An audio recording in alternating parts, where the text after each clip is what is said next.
ایک امام اپنا کیا ہدف بنائیں نمازیں پڑھانے کے علاوہ کہ پانچوں نمازیں میں وقت پر پڑھاؤں گا، اور یعنی یہ جو مصلی کی اور نماز کے تعلق سے جو اس کی ذمہ داری ہے، اس کے علاوہ کوئی ایسا ہدف یا کوئی ٹارگٹ امام لے، ماشاءاللہ اتنے امام ہیں، اور پھر اس کو لے کر چلے، اس پر آپ کیا مشورہ دیں گے؟ ساری دنیا میں جو نور پھیلایا، جس نے اجالا اجالا کر دیا، آپ کو پتا نہیں وہ مسجد نبوی شریف کے امام تھے جنہوں نے مسجد اقصی میں شب معراج بھی امامت فرمائی، امام الانبیاء۔ جو دین کا کام امام نے کیا کسی نے کیا؟ سب سے بڑے امام تو ہمارے یہی ہیں، پیارے آقا صلی اللہ علیہ وسلم، اور جن کو ان کے پیچھے نماز پڑھنے کی سعادت ملی، وہ کتنے خوش نصیب۔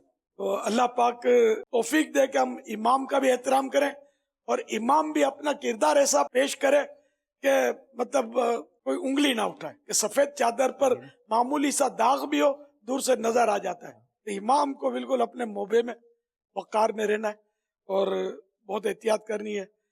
لوگ چوراہے پر گالیاں بکیں گے نا آپس میں، ان کو کوئی کچھ نہیں بولے گا۔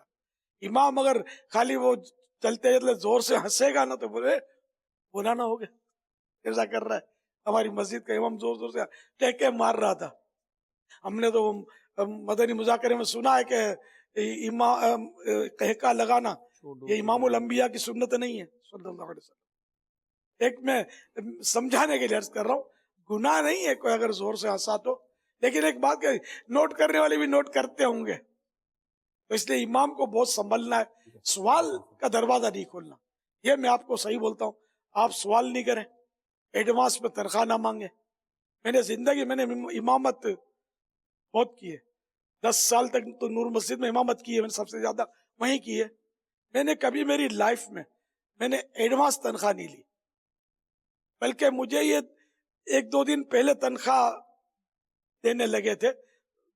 میں نے تو میرا ذہن گیا اس طرف، میں نے کہا یہ میں یار زندہ نہیں رہوں گا، تو اب 2 دن باقی ہیں پہلی تاریخ میں، ابھی میرا مہینہ پورا نہیں ہوا، یہ آپ نے تنخواہ جیسے دے دی مجھے اور میں مر گیا، تو یہ 1-2 دن کی تنخواہ تو میرے پاس وقت سے پہلے آ چکی ہے، یار مجھے پہلی تاریخ کو دیا کرو تنخواہ۔ الحمدللہ تو میں مطلب وقت سے پہلے تنخواہ نہ کبھی میں نے ان سے ایڈوانس میں کبھی آج تک زندگی میں لی ہے، نہ کبھی مطلب اس طرح تو لی ہے میں نے، دے دیتے تھے، پھر میری توجہ بعد میں گئی کہ یہ رونگ نمبر تو نہیں لگ رہا مجھے قبول نہیں کرنی چاہیے، تو میں نے سمجھا دیا، تو الحمدللہ کمیٹی مان گئی۔ ان کو کیا تکلیف تھی مانگنے میں؟ ٹھیک ہے، یہ پہلی تاریخ کو ہم دے دیا کریں گے، نو پرابلم۔ یہ پرانی بات کر رہا ہوں، دعوت اسلامی سے پہلے کی۔ دعوت اسلامی کا کام جب پڑھا تو پھر تو میں نے امامت میں نہیں کر پا رہا تھا، ٹائم نہیں دے پا رہا تھا، ادھر ادھر دور دور میرے کو بیان کرنے جانا ہوتا تھا۔ اب کہیں زہر میں بیان کیے میں نے، کہیں عصر میں، کہیں مغرب میں، کہیں عشاء میں، تو یہ کہ چھٹیوں کے بغیر تو ممکن نہیں ہوتا تھا۔ خیر الحمدللہ، مطلب اس طرح امام اگر کوشش کرے نا تو یہ اپنے اپنے علاقوں کے بے تاج بادشاہ بیٹھے میں، اب کسی نے تاج پہنا ہوگا، کسی نے تاج کو اٹھا کے پھینک دیا ہوگا، کسی نے تاج کو ٹچ نہیں کیا ہوگا، تو اس لیے وہ سب تاج پہن رہے ہیں۔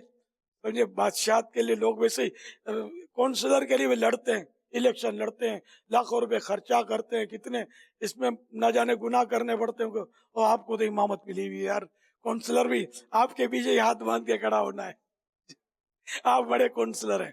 ایم پی آئے گا وہ بھی آپ کے پیچھے ہاتھ باندھ کے کھڑا ہوگا، آپ بڑے ایم پی ہیں، آپ بڑے ایم این ہیں، آپ بڑے وزیر ہیں، آپ بڑے صدر، آپ بڑے وزیر اعظم، کہ آپ کے پاس امامت کا مسلح ہے۔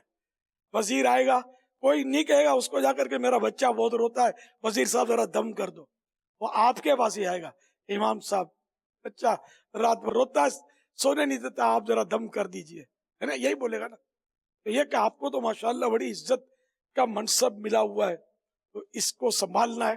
تو کبھی مسجد چھوڑیں تو لوگ آپ کو یہ نہیں کہے کہ یار جان چھوٹی، یہ کہہ کہ یار یہ امام تھا یار۔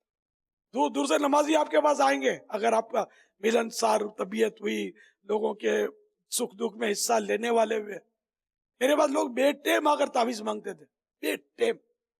میں گلی سے بازار سے گزرتا، جیسے مسجد میں آنے جانے، اے مولانا کیا میرے والد صاحب بیمار ہیں، تعویذ لکھ دو نا، میں ادھر ہی بیٹھ کے ان کو لکھ کے دے دیتا تھا۔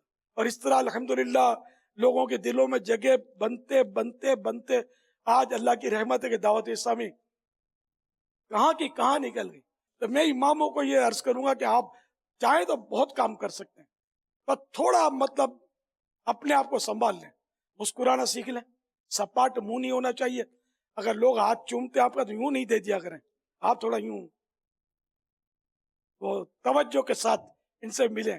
اب جو میں نے بہت کچھ کہہ دیا، ابھی مزید آپ اس کی شاخیں نکال کر اپنے آپ کو لوگوں کے دلوں میں اتار سکتے ہیں. صلو علی الحبیب صلی اللہ علیہ محمد.